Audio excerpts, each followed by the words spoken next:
what comes to me too is just this story that I think many women hold of just the inconvenience of womanhood, right? Like, what you shared, Paulina, earlier about, communities that are supposed to, or that ought to optimally like honor and understand the cyclical nature of woman. And what often keeps us from like claiming that in our lives, like claiming a community and partner and family and friends that fully honor and understand our cyclical nature, I think it is sometimes this idea of just, well, it's so inconvenient. The reason we don't understand the female body, the reason women are taught to move and stand and sit and breathe in ways that are non-optimal is because we didn't start studying the female body until 1993. And the reason why is that women are too difficult and inconvenient to study. It takes longer and it costs more money because we're cyclical, because we're four different women in 1 month. And that to me says so much, right? Women's health is not being acknowledged by the scientific community because we're too inconvenient to address, right? And so this piece of just like never wanting to take up the space that we need, right? Because it might be too much, or it might be too inconvenient, or maybe just too difficult to understand.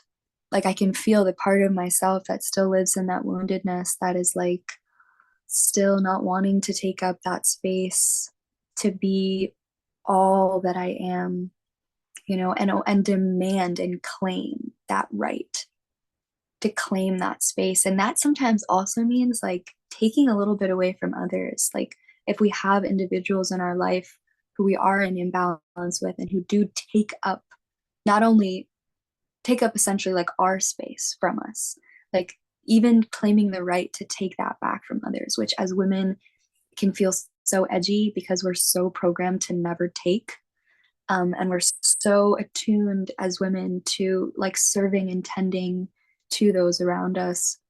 I think the last thing most women ever want to do is feel selfish and claim and take in the ways that we have felt wounded by others.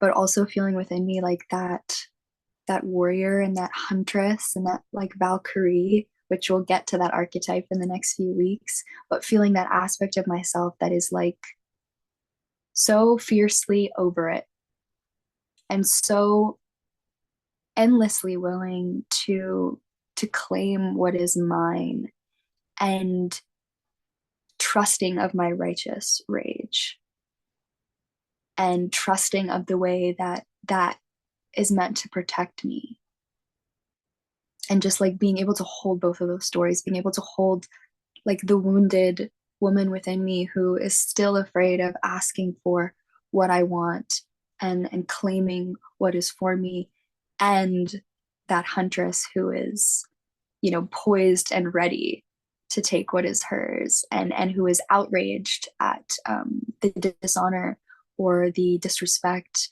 or the selfishness that I as a woman, or anyone as a woman, has had to endure. And a big piece of what I feel womb work is like holding all of it, because we're so many stories at once, you know. Like whenever we start dipping into the part of ourselves that is fearful and mistrusting, we're like also simultaneously tapping into the part of ourselves that are like deeply devoutly faithful. We're multidimensional, and like just being able to within that womb space, within our own bodies, like hold all of these stories at once and claim all of them as truth. Like I'm just as much the wounded woman who has felt wronged and who is still in survival and still fearful as I am, the warrior and the protector and everything in between. And nothing is favored, nothing is better, nothing is superior, nothing is more spiritual, nothing is more divine. Like letting go of that story too.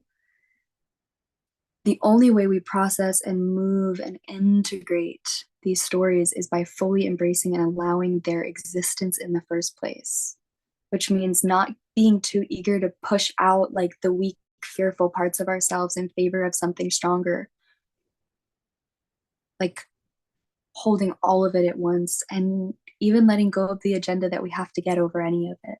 And what I found in strengthening my boundaries and in creating capacity to hold and honor myself is that has come not from getting over any of those aspects of myself, but rather allowing them to be so fully that they like organically integrate into the body.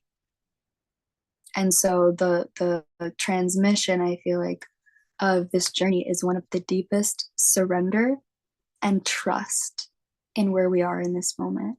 Trust in all of the pain and the discomfort and the stories and the trauma, but also trust in like that deep, eternal faith you have in yourself as a woman to be all that you want to be, and trust in your rage and trust in your pleasure and trust in your power. Like, can you trust all of it? Like your weakness and your shaking as much as your power and your rage. Can you trust it all equally and understand that every aspect plays a sacred role in your becoming and nothing is better than anything else?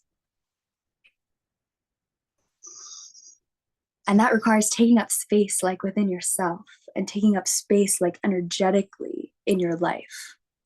That everything is allowed, regardless of what others expect of you. Everything within you is allowed.